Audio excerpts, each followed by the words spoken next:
But dude, it's hard. I mean, when people are like, hey, you're going to go out to lunch. No, I can't. Or, hey, what time are we going to see you after I finish recording? That's really, really hard. And I think it takes a lot of people in your life that understand why you're doing that. Okay. That is the hardest part of this journey. Because people will villainize you or villainize Kev or villainize me. What do you mean you have to record? Like, your goals require commitment. And that commitment, a lot of relationships get hurt.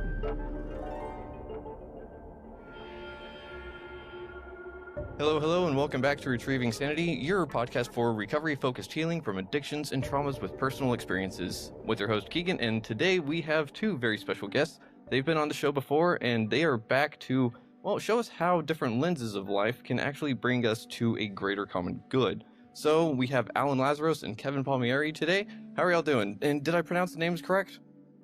Crushed it. Nice. You crushed it. Happy Saturday. We're excited to be here. We're excited to be back. The first go round for me was really positive. So I'm super excited to be back with you, Keegan. Sweet. Yeah, same, brother. Yeah, super positive. Thank you so much for having us. And ultimately, we're going to see how this goes. You let us know some of the game show aspect, and I'm excited for figuring out how to see both sides of the coin. If nothing else, thank you for having us. And number two, I think people will get good perspective on two sides of the same coin. For sure. Yeah, it is an honor and a pleasure to have y'all both back on because, again, this is just something that I've never done before, and it's just awesome to have my teachers, in a sense, my mentors, come back on the show and kind of just see how it's all going out, right?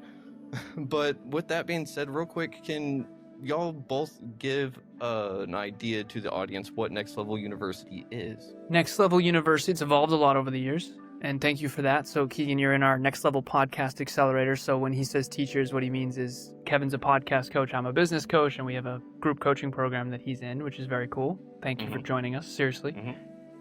And NLU is Next Level University. The shortest, simplest form of it, it's a podcast, but it's also a company, and it's a place where you go to reach your full potential in health, wealth, and love. So it's level up yourself, level up your podcast, level up your business. And we started out as a personal development company, and then we have evolved a lot over the last 8 years to be a company that basically helps people achieve their dreams through personal development, podcasting, and business. Okay. Nice. Yeah, that is one heck of a thing to actually do. And y'all have a business with a podcast, or was it, Kevin, would you say that it started as a podcast that turned into a business? It started as a passion project of I just wanted to have really cool conversations with cool people. And then I went through a mental health struggle where I was contemplating suicide, ended up leaving my job, and then Alan and I partnered up, and it was like, this is awesome. And we were so naive. And then it got to the place where it was like, if this does not become a business, this whole thing is going to die. So one of the reasons I respect and vibe with somebody like you, Keegan, is because you started this from a place of passion and personal experience. And that was very similar to us. So long story short, it started as a podcast that was just a passion project. And eventually we said, look, if we do want to impact as many people as we want to impact, we have to start making money. Not even for us, just to make sure the mission can continue. Okay. So it's one of those things where you had to dig deep because a lot of the times passions don't make money. And at the same time, if they do, it is kind of one of those things you have to get your pride out of the way. Or is that just a me thing, you know? I mean, I think it depends, right? It depends. I'll let Alan start this because Alan talks a ton about passions, profits, and all that. Well, Kev, you came up with turn your passion into purpose, into profit. Ooh. Oh, that was me? The 3 Ps. That was you. Nice. That was you way back, cool. yeah. And you remember, I'll never forget, we did a presentation and Kevin had a slide with a guy swimming in the center of a pool. And Kevin's thesis was you just have to figure out how to stay in the pool. Don't get out of the pool. And that was your metaphor for podcasting. Huh. So it turns out in hindsight, and hindsight's 2020, so it was always a business for me. Okay. And it was always a podcast for Kev, and then we merged, and I think that's where that landed. But passion into purpose into profit is you take something that you're obsessed with. Keegan, you and I coached a little behind the scenes, and we talked about your 3 obsessions. I have my 3 obsessions, Kevin has his.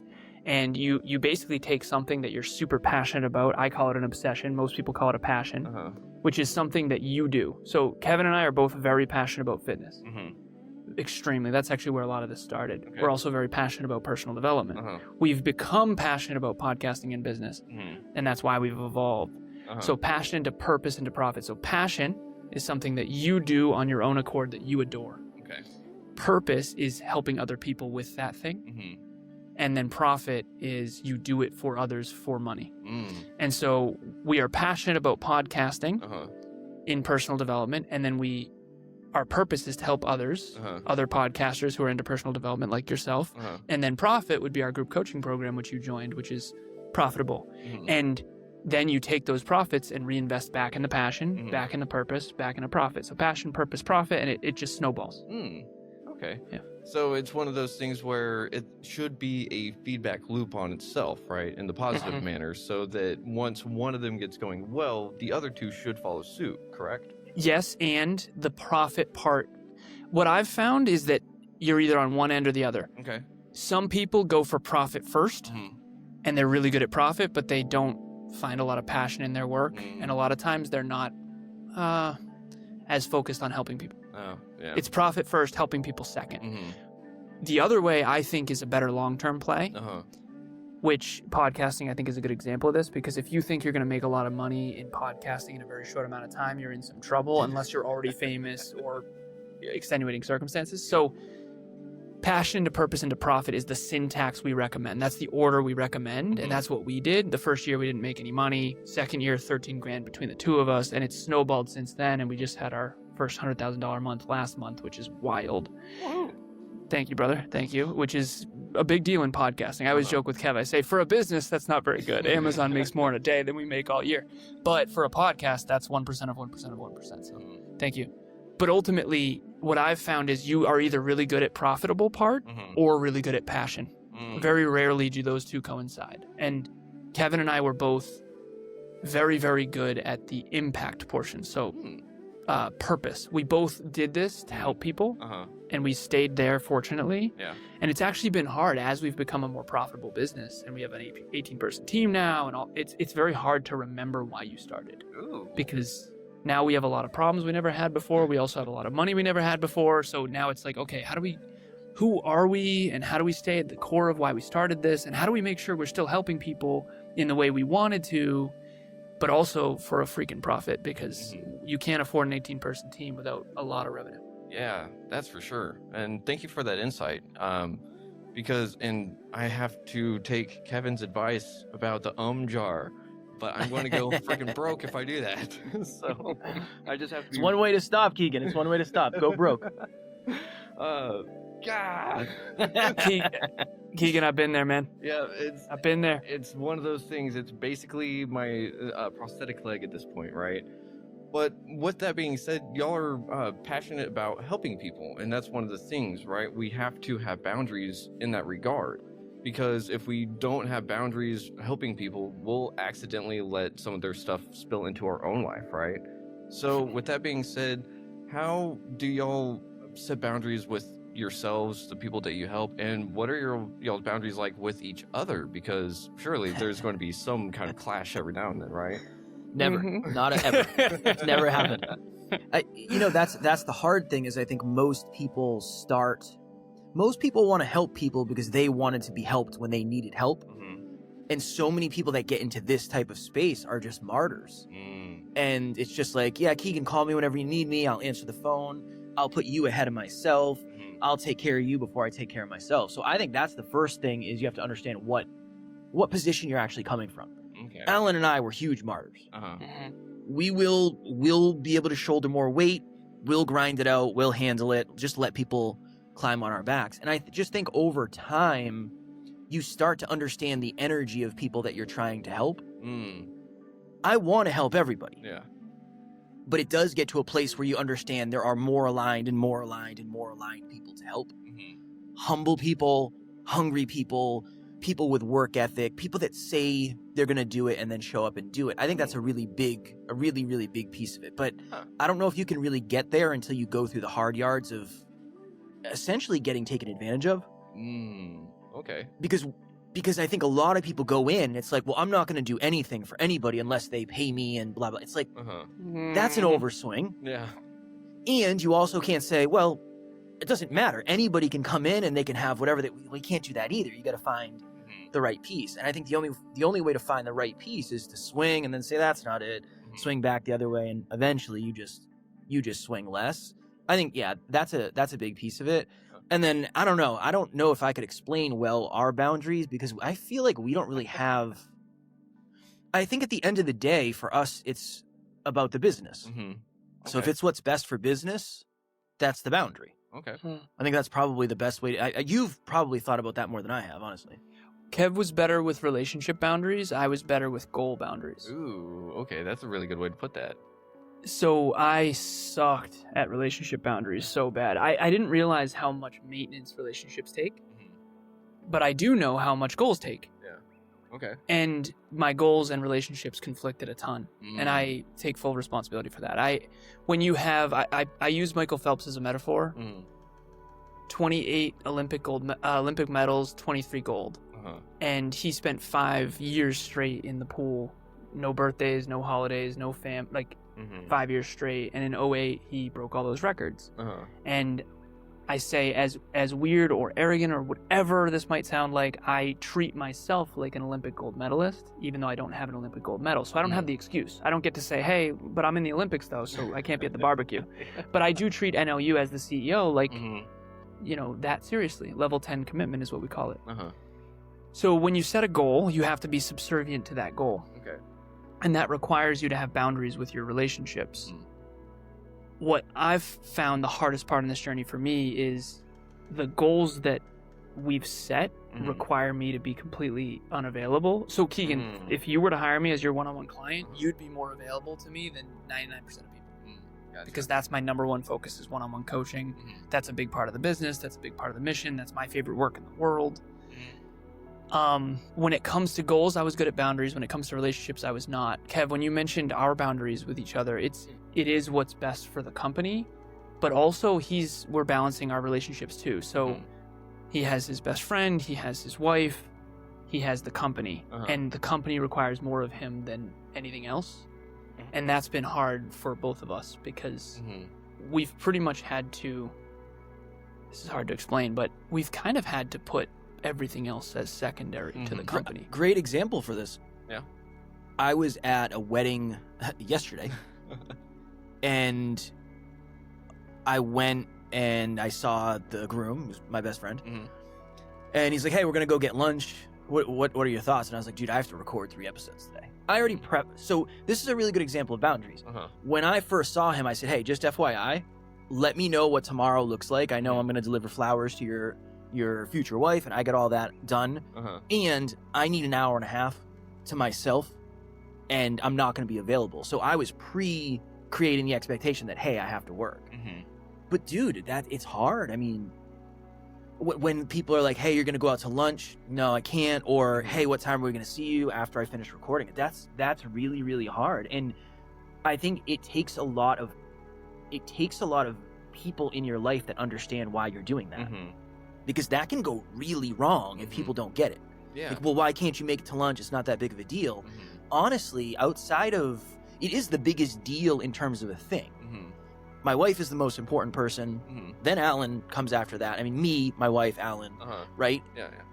But from a thing perspective, this business is the thing that makes everything else happen. So yeah, Alan and I were on for an hour and a half. We ran a little bit late. I literally was almost late getting down to the room, but honestly, that it is what it is, right? That's what I signed up for. Yeah. But Keegan, this is something I'll share too. Okay. That is the hardest part of this journey.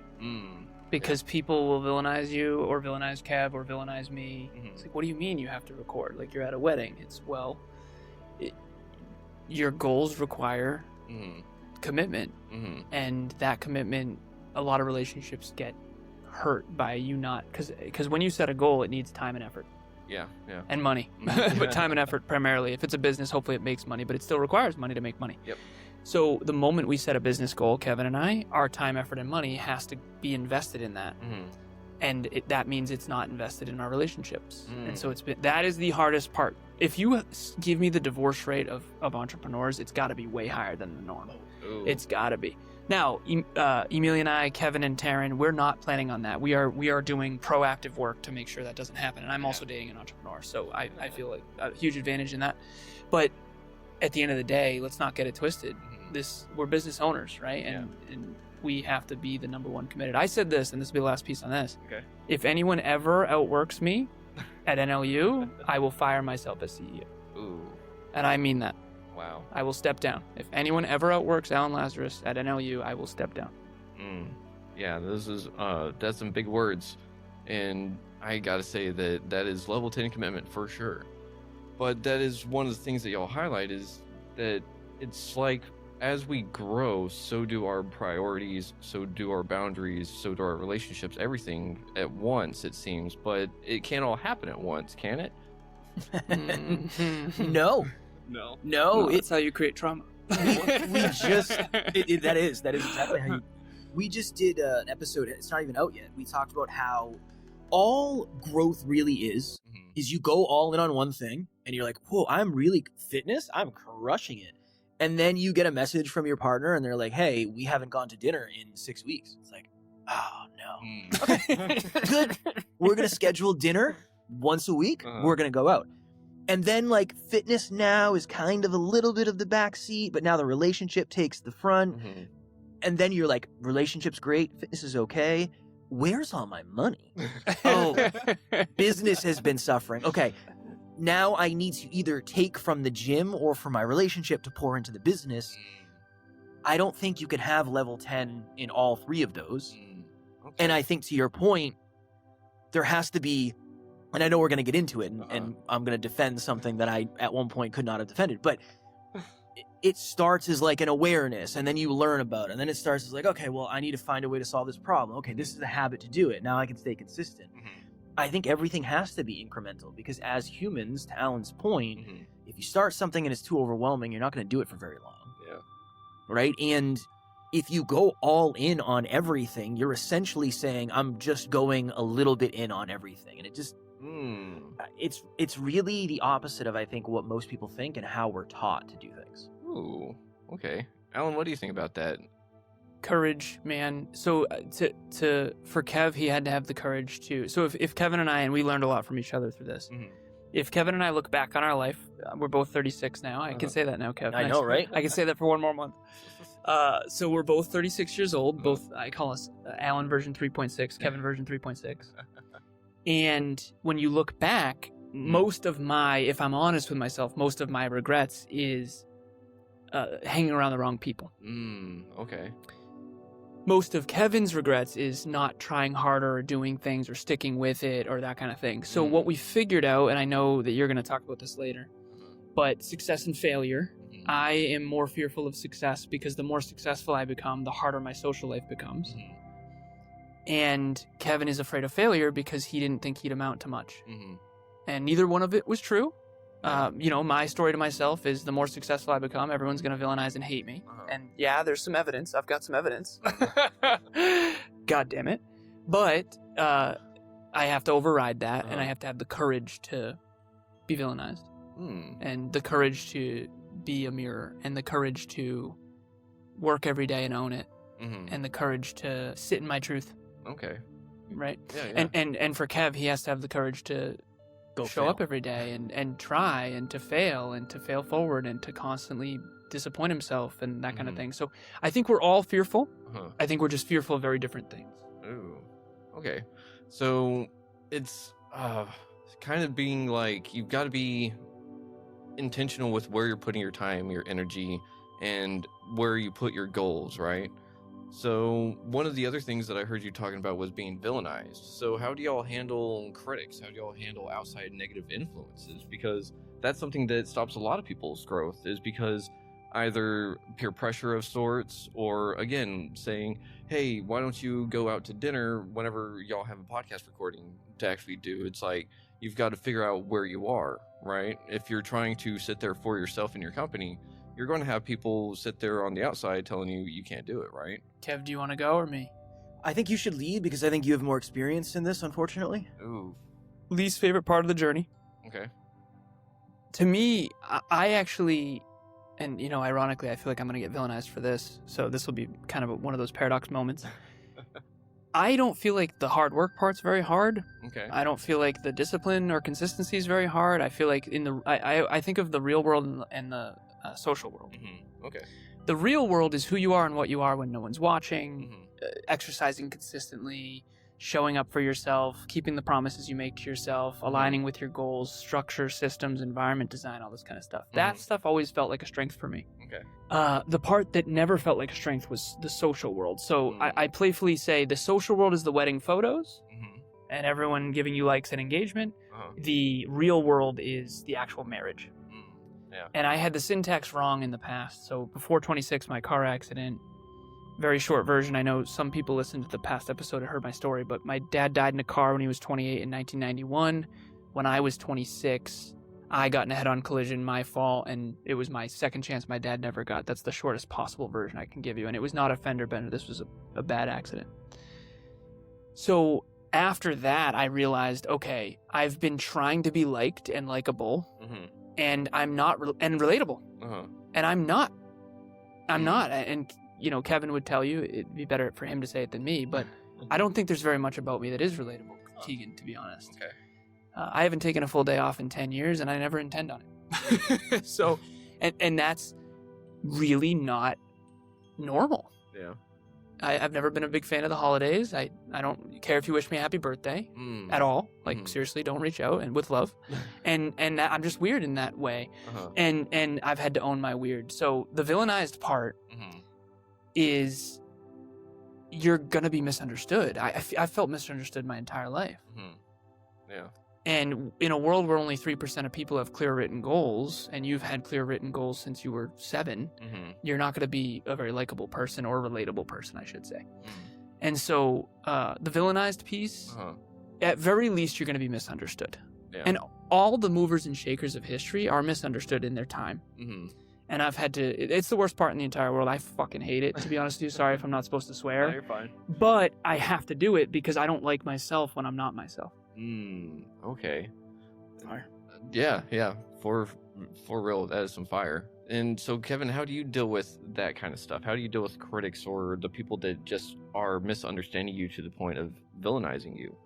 I challenge them to physical hand-to-hand combat, and then if they say cool, then we do it. No, honestly, I had a moment where when Alan was talking, I know I don't get villainized as much. I'm not as loud. Isn't the right word? What is the right word? Maybe assertive. I think it's like I'm not as outward. It's easy to villainize somebody who is loud about what they believe in. Okay. Like somebody who takes a very specific stand on something, and somebody who says something with confidence, and somebody who seems put together. I know we're going to talk about relatability later. Yeah. I don't really get villainized almost at all. Okay. And I think it's because I'm not as remarkable as Alan. Maybe behind the scenes, I mean, maybe it looks like it, but it's an energy. There's like an energy of seriousness, and there's an energy of intensity. Alan is very intense. It's easy to see intensity and then try to match that intensity with a negative comment. Ooh, yeah. And I think that's what happens most for Alan.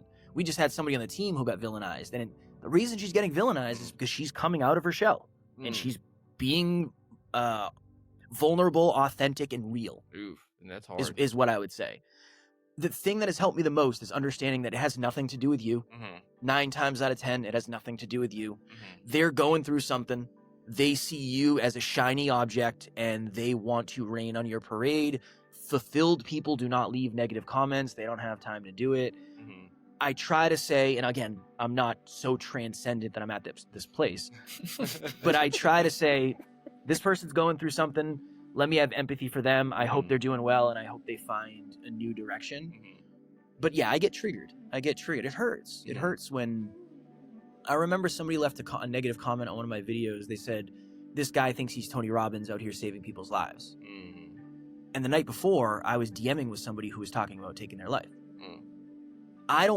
For me, it's just like the lack of awareness. If you think I'm a crappy speaker, that's fine. Get a microphone and we'll do a speak off. That's totally fine. I'll do that. But it's when it comes to the stuff of like, oh, what you're doing isn't meaningful, that type of stuff. I think that hurts me more than any of like the character attacks. Like, come hang out with me for a week. I don't think you're as good of a person as I am. I just don't. I don't think most people are. But the other stuff I think is what gets me most. For Alan, when people attack his character, that's like a whole thing. So that's the whole other thing is, what are you actually getting villainized for, and what's your relationship to that? That's another layer of this. Yeah, that is a whole nother layer to it, because like you were saying, there's so many things behind the scenes that no one is ever aware about, yet we like to sit there and say, this is what you're presenting to the world, so obviously that's the most important, that is what's going on, that is everything everyone else needs to know, right? But that's... Well, it's hard because people will say Alan is selfish, and it's like, he's not. He just... You don't necessarily get his time because that's not connected as much to the mission as other things. It's about the mission. It's about the mission. It's about the mission. And but I understand why people don't get it. And that just kind of is the way it is, right? So it's a really hard balance to strike. It's a really, not balance in a 50-50 perspective, but it's a really hard thing to work through in real time, for sure. Yeah. And whenever we're sitting here getting misunderstood, we're getting villainized for silly things, we have to really rely on our self-worth and our self-belief, right? Because otherwise, it's kind of like, why are we doing this in the first place? So how do y'all remind yourselves that y'all are doing what you're doing? I have a folder called My Deepest Why. Okay. And it has, I don't know, probably 2,000 screenshots now.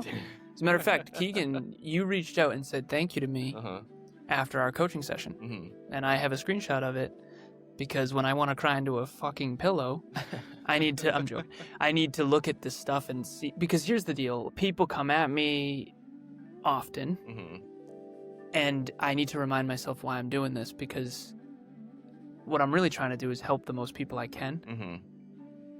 And it's really unfortunate how many people misconstrue that as me being selfish, particularly people who have been close to me in the past. And I think on some level, they used to get a lot more of me. And I understand, but also let's grow up, because the more you age, the less time you have available, the more responsibility you have. So if we have an 18-person team and 113 podcasters and business owners that we work with, I am responsible to make sure the company grows. And a lower percentage of the statistical population understands the pressure that is. I don't work 7 days a week because I feel like it. I work 7 days a week because that's what's best for the company and that's what's best for the world from my perspective. So to Kevin's point, it does appear selfish to any of my past friends, but it's not selfish. It's very selfless. As a matter of fact, it's alarmingly selfless to the point where that almost burnt the business to the ground because we were doing too much for free. So I have a folder called My Deepest Why that I go to when I'm sad, and I've been pretty sad lately. There's someone in my past who's very upset with me. Sorry to hear that. And it's just another poke of like, I can't win that game. And I keep trying to win it. I keep trying to be respectful and kind and help people every day. And I help more people than that guy.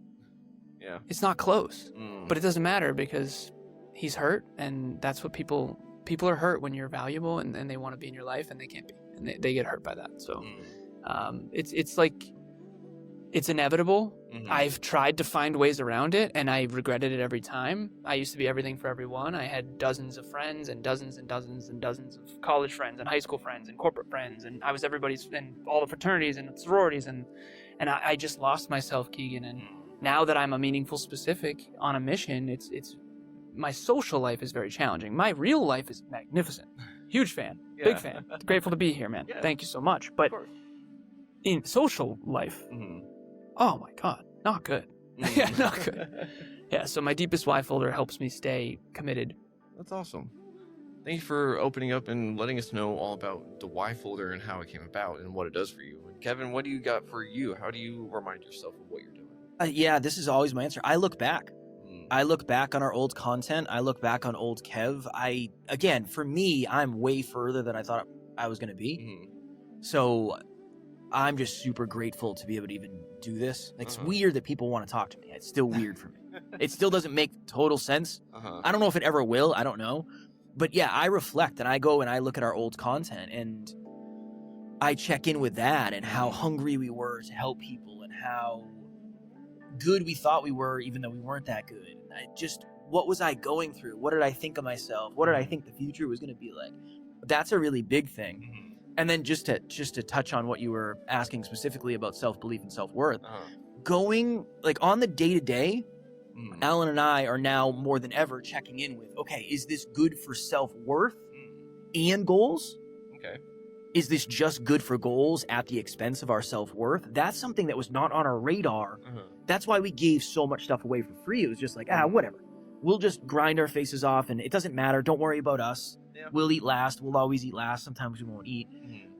That was something that we really had to overcome and work through.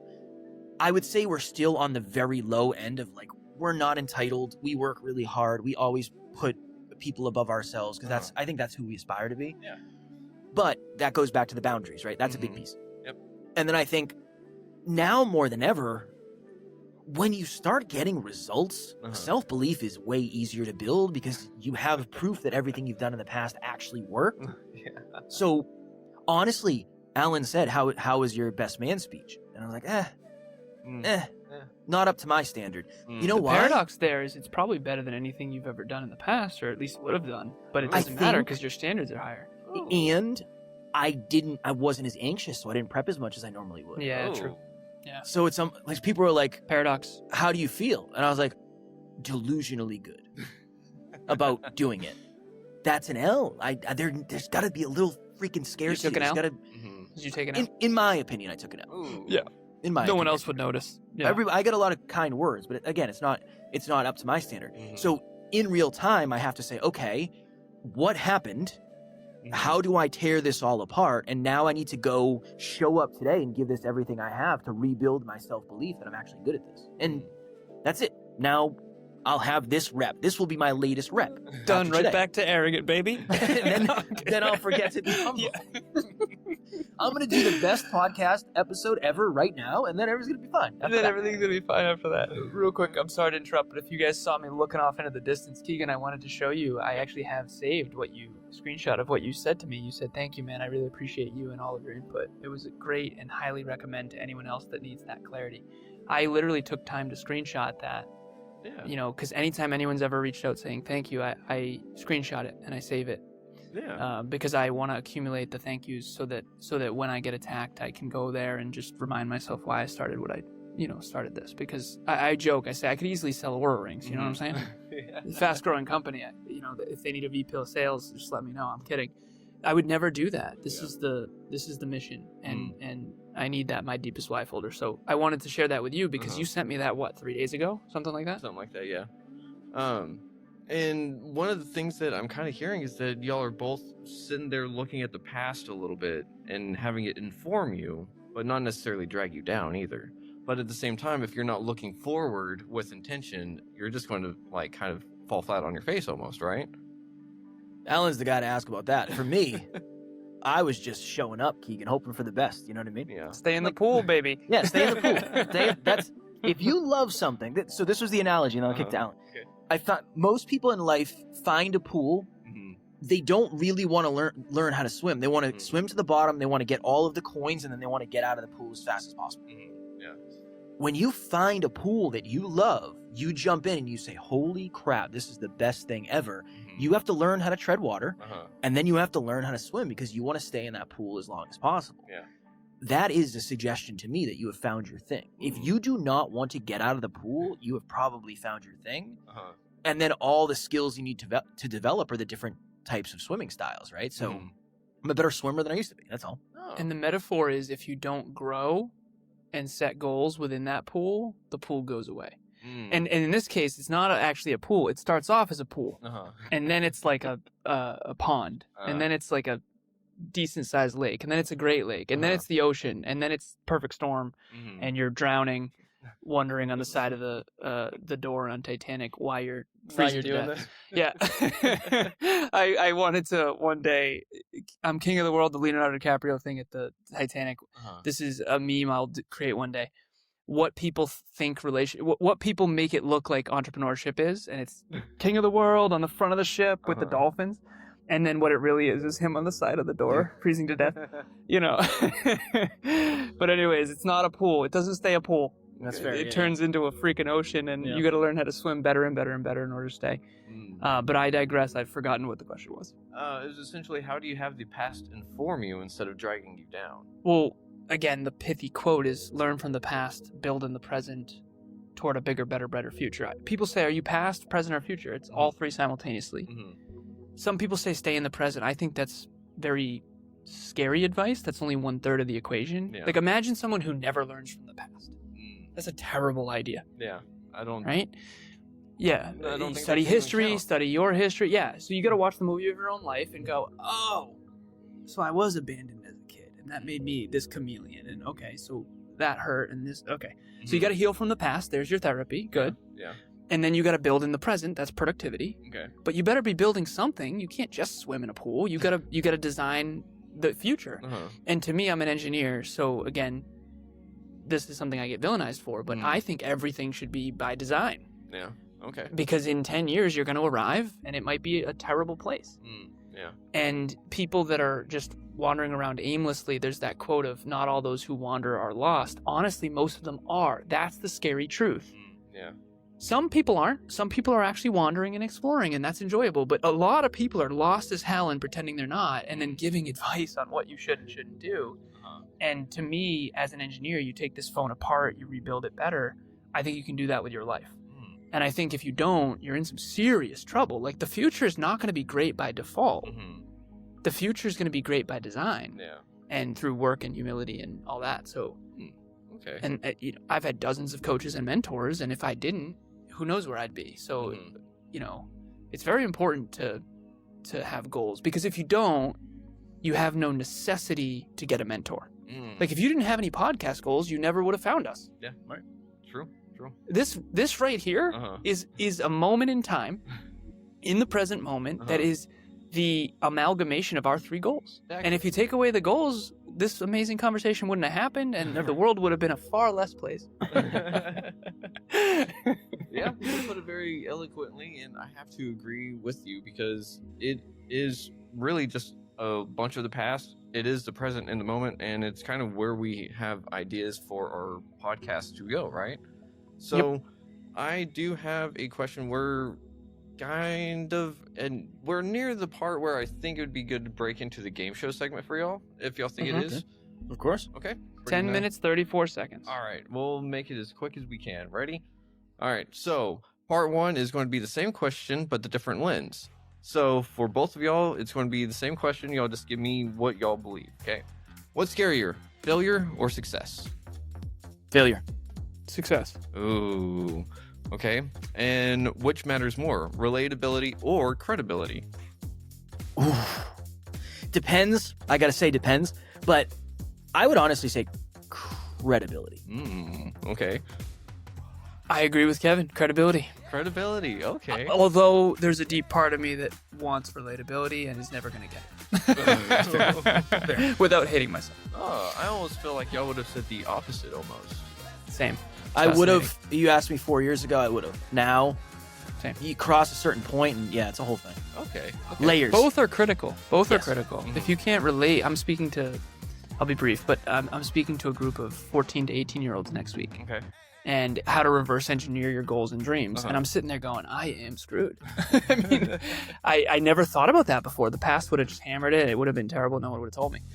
But I don't know how to relate to a 14-year-old anymore. Because now that I go back to me as a 14-year-old, I wasn't normal at all. I was building my computer, arguing who is smarter, still Steve Jobs or Bill Gates. So anyways, I digress. Can I add really quick? Yeah. Real quick. Yeah. If you're an above average specimen, again, not the best label, but like in health, wealth, and love, if you're above average in all three, relatability is for you. Okay. If you're below average in those three, credibility is the thing for you. That. Whoa. Gotcha. I like that. That is good. Yeah. Because one of them comes naturally and the other one is a weakness as a byproduct. Yeah, you don't need to double down on your strength. I mean, it's going to come easier for you, right? So that's my But you thought. do have to lean into it. You got to lean into it for sure. Yeah, you got to lean into it. Like, But you I got to gotta flesh it mitigate out. the weakness that comes with it. I got to flesh out the thought. That was the first time. That was the rough That's draft, good. right? That was good. We'll work on that behind the scenes. Yeah, I that's like good. that. Real quick, where can people find y'all? The podcast is called Next Level University. Okay. We are on all the podcast platforms. We are on YouTube. We do an episode every single day, so we are there to help you get to the next level. That was the pull string right there. You see Kev Park right out. We are at Next Level University. This is the pull string. I got a snake in my boot. Next Level University. That's good. All right, next question. Self-belief or self-worth? Which one comes first? Ooh, jeez. Which one comes first? Uh-huh. I can't Is it say. which one's more depends. important? No, or which one one comes came first? for you? Oh, neither. Neither. Neither. Probably self-belief. Self-belief. Yeah, Self-belief. Oh, okay. Do y'all have a quick quote on that? Like a quick reason why? I was so afraid of everything that I never tried anything. Mhm. And by definition, if you do not try anything, you're not going to be able to build self-belief. And as I've built self-belief, people have said really nice things about me, which have helped me believe in my actual value more, which has then helped me with my self-worth. So I got better in the external world, which then helped me feel better about myself in the internal world. Gotcha. Alan, feel about the same? I dealt with some bullying, both at home and at school. And I was a social coward with an unconscious fear of abandonment, which is a whole story I can't get into. And rather than confront my social challenges, I just decided to aim higher, work harder, and get smarter, which built a shitload of self-belief. Ooh, okay. Nice. Well, I'm glad that both of y'all have found your self-belief and self-worth because it helps people like me do the same. Thank So, next up, what's harder, starting or staying consistent? Staying. Staying. Alan's like, I haven't had to stop momentum in 10 years, so I don't know. Stopping. Yeah. For you, Yeah. yeah. Stopping. So that's not even one of the options, my bad. No. But stopping a bad habit is way harder for me than starting a good one. Ooh, yeah. Okay. I like the secret third option. Thank you.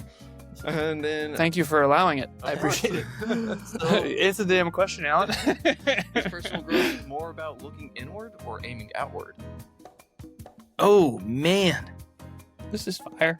I would say inward, because some of the most successful people on the planet don't know shit about themselves, and they're not going to be fulfilled. So I would say inward. If you're optimizing for success and achievement in the economy, Mhm. it's outward for sure. Oh, okay. If you are optimizing for actual fulfillment in the real world and love and health, real health, actual health, then it's inward. Gotcha. Thank you for that distinction. Mhm. All right. Now we're going to switch some chairs real quick. So, Kevin, I need you to defend why metrics and clarity matter more than vulnerability. And Alan, I need you to defend why vulnerability and relatability are more important than structure. Because metrics, if you don't measure something, it doesn't get managed. And so many of us, unfortunately, are living by accident because we're not looking at the numbers. Numbers are logical. They don't care. I got Starbucks today. It was like $7 for a coffee. That is too much. That logically is too much money for a freaking coffee. What are we doing? That's unreasonable. If I never looked at that, I would never get the negative feeling and I would never change the way I operate. Okay. Metrics are just truth. Okay. And in a world where it's so easy to avoid the truth, that is why metrics matter so much. Gotcha. All right, Nice. Alan. Vulnerability without it. Vulnerability, first of all, looks different for everybody. Because if you're afraid of success, vulnerability is leaning into being all of the competence that you are. I think everyone on the far end of the bell curve, everyone on the very low end of something, meaning you're really, really bad at something or really, really good at something, I think you're insecure because belonging is in the average center. And so as someone who's been on the far end of the statistical bell curve in several things, it is really scary to highlight the contrast between you and others. I remember being a kid, like, why do you guys all suck at this?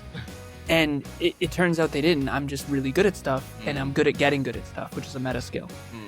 And it's very vulnerable to share even what I just said. Uh-huh. Because people don't like you. They think, who are you, pretentious, arrogant, big fish, small ponder? Listen, at the end of the day, you don't know. I've done 11,193 coaching sessions, trainings, and podcasts. I've met people all over the world. I'm 36 years old. I've got tons of evidence. So vulnerability is necessary because it requires courage. Okay. And you have to lean into all of who you are. If you're not that great, you have to own it and then work hard to get better. If you are great, you have to own it and learn how to do that socially because the economy is social. Relatability, you are going to suck as a speaker, a podcaster, and a coach if you don't understand other people and what makes them tick. And empathy is very difficult because if you've never experienced what these other people have experienced. So, for example, self-doubt is not something that I struggle with often. That is one of the biggest struggles on planet Earth, self-doubt. So it's very hard to relate to people who struggle with self-doubt. And so I have to work on that consistently and remind myself, okay, this client is struggling with self-doubt. When did I struggle with self-doubt? Okay, I did a marathon on a whim once. I really had trouble. Okay, that's how she feels right now. All right, let me talk from this frame. And I think I sent Kevin a clip recently of Kobe Bryant, R.I.P., and the interviewer asked him, how do you deal with self-doubt? And he couldn't even answer the question.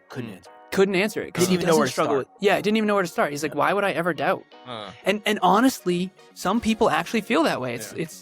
Kobe Bryant didn't struggle with self-doubt. He won an Academy Award right after he was done with basketball. Like he doesn't struggle a ton with self-doubt. That's the truth. He has undying self-belief. So vulnerability and relatability are necessary to help people. Okay.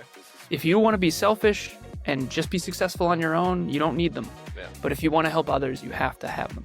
Gotcha. Ooh, very nice. Y'all seem to have picked up each other's teaching and learning styles very well. One last one.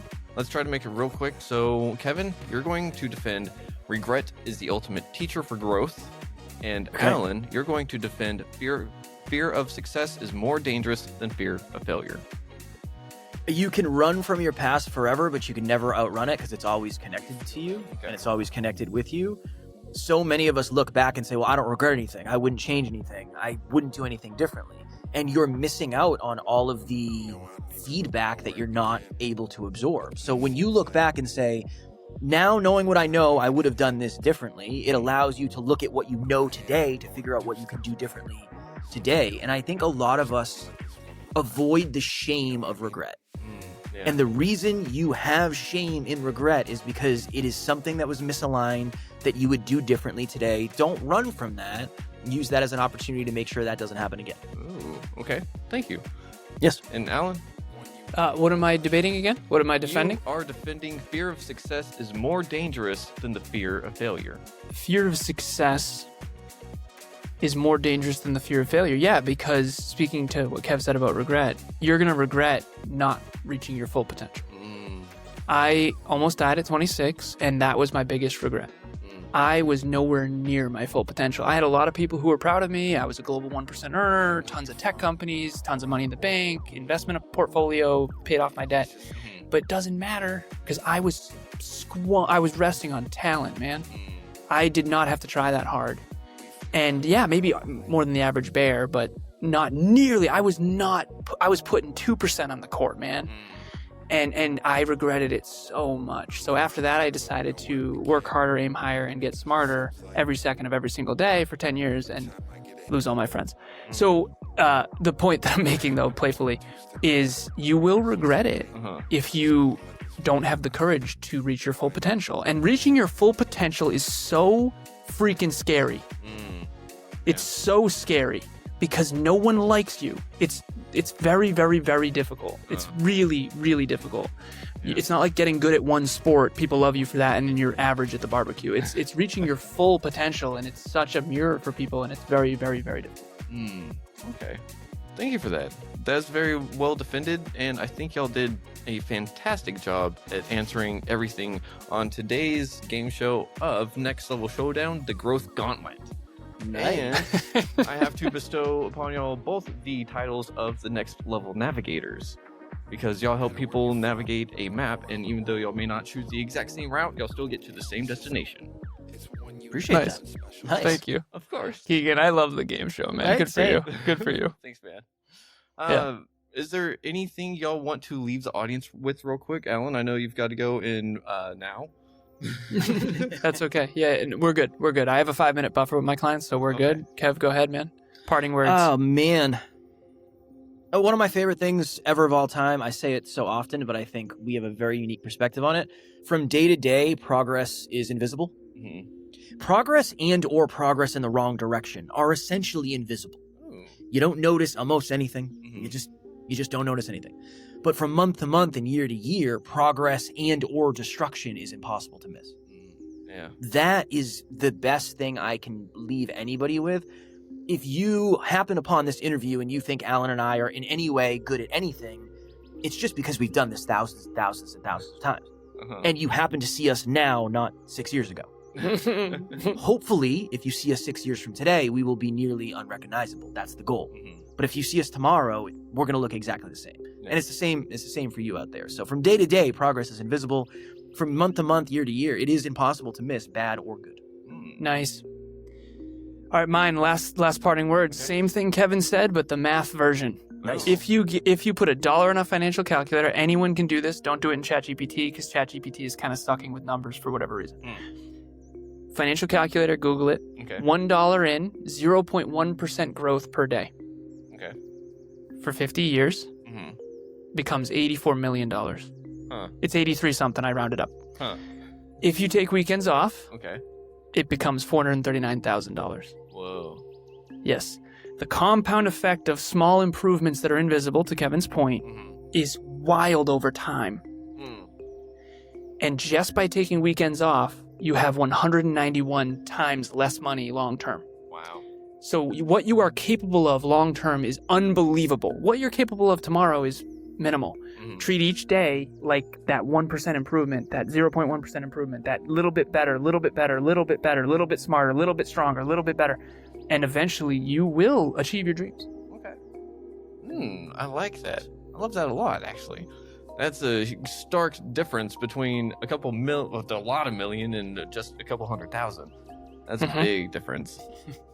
So, Alan. That's why I don't take weekends off, Keegan. You haven't in 10 years. I don't blame you. That's crazy. Thank you, brother. It's the numbers. If you knew what you're giving up, you might not, right? Yeah, that's very true. And sometimes people need to know the numbers to give up something that's not good for them, though. So maybe that's something we could talk about next time, if y'all are willing to be back on. And Keegan, Absolutely. we'll be on Anytime. tomorrow. Let's do it. 100%. Let's roll. Awesome. Well, Alan, Kevin, it's been an honor and a pleasure having both of y'all on. And I just got to say thank you for helping level up all the people in the world that reach out to y'all. Thank y'all for helping level up me. And just thank you for just being who y'all are, because it is greatly appreciated, even if it's not always portrayed to y'all, you know. So. Well, we appreciate the kind words. We know you behind the scenes. We appreciate your character. That is why we love adding value into your life and other people's in your community. So thank you. The feeling is mutual, my friend. Thank you. Keegan, it is an honor, my friend. An honor. We'll come back anytime. Say the word. All right. Well, I appreciate it. And everyone out there, thank you for listening to Retrieving Sanity on WDJY 99.1 FM. And as always, love yourself if you can, love others if you can, but you gotta love yourself first. And we will see y'all all next time. So until then, stay safe. Much love. Fun.